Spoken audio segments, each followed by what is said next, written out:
এখানে যারা প্রাণ দিয়েছে রমনার ঊর্ধ্বমুখী কৃষ্ণচূড়ার তলায়, যেখানে আগুনের ফুলকির মতো এখানে ওখানে জ্বলছে অসংখ্য রক্তের ছাপ, সেখানে আমি কাঁদতে আসিনি।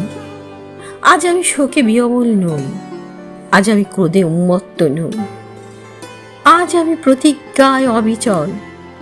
যে শিশু আর কোনো দিন তার পিতার কোলে ঝাঁপিয়ে পড়ার সুযোগ পাবে না, যে গৃহবধূ আর কোনো দিন তার স্বামীর প্রতীক্ষায় আঁচলে প্রদীপ ঢেকে দুয়ারে আর দাঁড়িয়ে থাকবে না, যে জননী খোকা এসেছে বলে উদ্দাম আনন্দে সন্তানকে আর বুকে জড়িয়ে ধরতে পারবে না, যে তরুণ মাটির কোলে লুটিয়ে পড়ার আগে বারবার একটি প্রিয়তমার ছবি চোখে আনতে চেষ্টা করেছিল, সে অসংখ্য ভাই বোনদের নামে আমার হাজার বছরের ঐতিহ্যে লালিত যে ভাষায় আমি মাকে সম্বোধনে অভ্যস্ত, সেই ভাষা ও স্বদেশের নামে এখানে এই বিশ্ববিদ্যালয়ের উন্মুক্ত প্রাঙ্গণে আমি তাদের ফাঁসির দাবি নিয়ে এসেছি, যারা আমার অসংখ্য ভাই বোনকে নির্বিচারে হত্যা করেছে।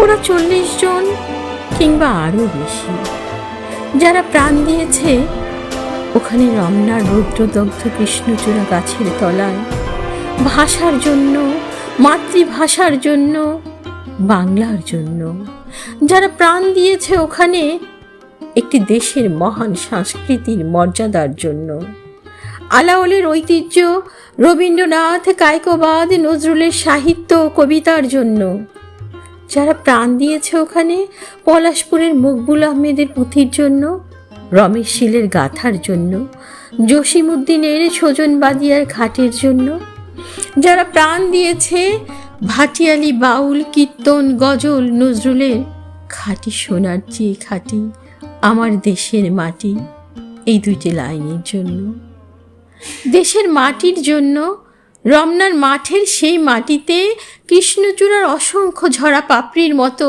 40টি তাজা প্রাণ আর অঙ্কুরিত বীজের খোসার মধ্যে আমি দেখতে পাচ্ছি তাদের অসংখ্য বুকের রক্ত, রমেশ্বর আব্দুল সালামের কচি বুকের রক্ত, বিশ্ববিদ্যালয়ের সবচেয়ে সেরা কোনো ছেলের বুকের রক্ত। আমি দেখতে পাচ্ছি তাদের প্রতিটি রক্তকণা রমনার সবুজ ঘাসের উপর আগুনের মতো জ্বলছে, জ্বলছে আর জ্বলছে, এক একটি হীরার টুকরার মতো।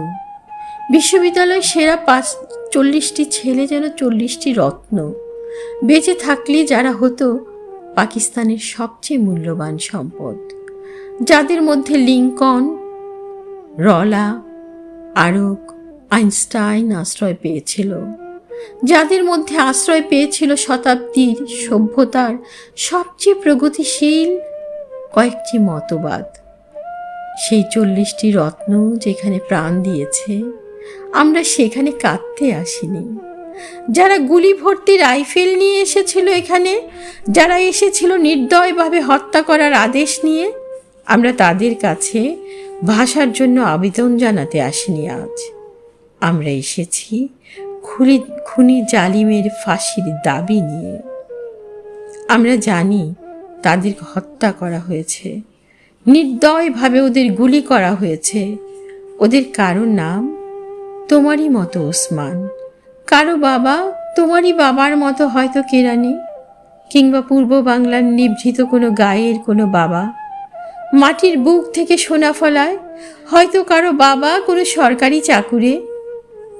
তোমারই আমারই মতো যারা হয়তো আজকে বেঁচে থাকতে পারত, আমারই মতো তোদের একজনের হয়তো বিয়ের দিনটি পর্যন্ত ধার্য হয়ে গিয়েছিল।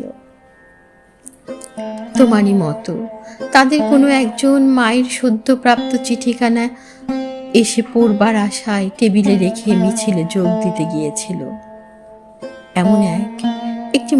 এমন একটি মূর্তিমান স্বপ্নকে বুকে চেপে জালিমের গুলিতে যারা প্রাণ দিল, সেই সব মৃত্যুর নামে আমি ফাঁসির দাবি করছি। যারা আমার মাতৃভাষাকে নির্বাসন দিতে চেয়েছে তাদের জন্য আমি ফাঁসির দাবি করছি। যাদের আদেশে এই দুর্ঘটনা ঘটেছে তাদের জন্য ফাঁসির দাবি করছি। যারা এই মৃতদেহের ওপর দিয়ে ক্ষমতার আসনে আরোহণ করেছে সেই বিশ্বাসঘাতকদের জন্য আমি ওদের বিচার দেখতে চাই।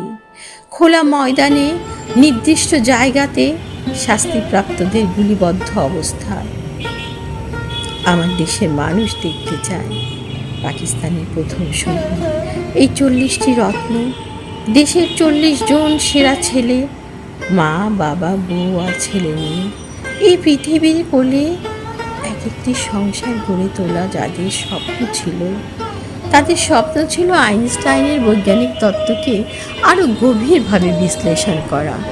যাদের স্বপ্ন ছিল আণবিক শক্তিকে কিভাবে মানুষের কাজে লাগানো যায়, শান্তির কাজে লাগানো যায় তার সাধনা করার। যাদের স্বপ্ন ছিল রবীন্দ্রনাথের বাঁশিওয়ালার চেয়েও সুন্দর একটি কবিতা রচনা করার, সেই সব শহীদ ভাইয়েরা আমার, যেখানে তোমরা প্রাণ দিয়েছ, যেখানে 1000 বছর পরেও সেই মাটি থেকে তোমাদের রক্তাক্ত চিহ্ন মুছে দিতে পারবে না সভ্যতার কোনো পদক্ষেপ। যদিও অসংখ্য মিছিল অস্পষ্ট নিস্তব্ধতাকে ভেঙে করবে, তবুও বিশ্ববিদ্যালয়ের সেই ঘণ্টাধ্বনি প্রতিদিন তোমাদের ঐতিহাসিক মৃত্যুক্ষণ ঘোষণা করবে। যদিও আগামীতে কোনো ঝড়ঝঞ্ঝা বিশ্ববিদ্যালয়ের ভিত্তি পর্যন্ত নাড়িয়ে দিতে পারে, তবুও তোমরা শহীদ নামের ঔজ্জ্বল্য কিছুতেই মুছে যাবে না।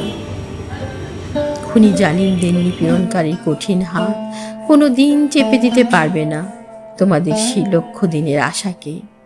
যেদিন আমরা লড়াই করে জিতে নেব ন্যায় নীতির দিন, হে আমার মৃত ভাইরা, সেই দিন নিস্তব্ধতার মধ্য থেকে তোমাদের কণ্ঠস্বর স্বাধীনতার বলিষ্ঠ চিৎকারই ভেসে আসবে।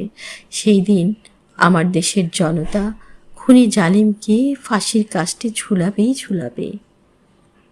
তোমাদের আশা অগ্নিশিখার মতো জ্বলবে প্রতিশোধ ও বিজয়ের আনন্দে।